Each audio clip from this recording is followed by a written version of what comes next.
সবই তো তৈরি আছে এবং নির্বাচন কমিশনে বলেছে যে আমরা রেডি, নির্বাচন করার জন্য আমরা তৈরি আছি এবং তারা জাতীয় সংসদ নির্বাচন করার জন্যই তৈরি আছে এবং তারা পরিষ্কার করে বলে দিয়েছে যে দুটো নির্বাচন একসাথে সম্ভব না। এই ব্যাপারে আমরা খুব সুস্পষ্ট আমরা সিদ্ধান্ত নিয়েছি এবং আমাদের সিদ্ধান্ত আমরা জানিয়ে দিয়েছি। এখানে আমার এখানেও আছে, আপনারা পাবেন।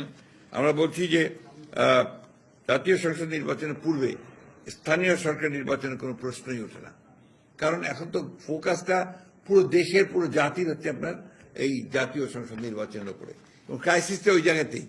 গত 3টা নির্বাচন হতে পারেনি এবং মানুষ সেই জন্যই তারা নির্বাচনের মধ্য দিয়েই যে গণতন্ত্রের উত্তরণের যে পথ সেটাকে তারা সুগম করতে চায়। না, local government is not the, মানে ওইটা তো আপনার জাতির সমস্যার করে না, আপনার দেশ চালায় না, ওটা তো লোকাল গভর্নমেন্ট চালায়। দেশ চালায় কিন্তু আপনার জাতীয় সংসদ, আইন করা জাতীয় সংসদ।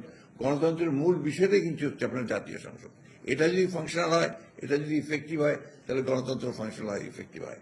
জাতীয় সংসদ নির্বাচন ছাড়া অন্য নির্বাচন করার চিন্তাটা আসে কোত্থেকে? এটা গেল 1 নম্বর। 2 নম্বর, নির্বাচন পেছানোর চিন্তাটাই বা আসে কোত্থেকে? কারণ এটা তো আপনার একদম প্রথম ব্যাপার। আপনি দেশকে যদি একটা রেল লাইনের উপর ঠিক তুলতে চান, সংস্কার তো আছে, সংস্কার চলমান প্রক্রিয়া। আমরাই যে সংস্কারের সবচেয়ে বড় আপনার মানে আপনার তৈরি করেছি, আমরাই আগে দিয়েছি। সে কবে 2016-তে আমরা আপনার ভিশন দিয়েছি, আমরা 22 সালে আপনার 31 দফা দিয়েছি। প্রতিটি আপনার দফার মধ্যে তো সংস্কার, আর সংস্কার চলমান প্রক্রিয়া। আমরাই তো সবচেয়ে বেশি সংস্কার করেছি।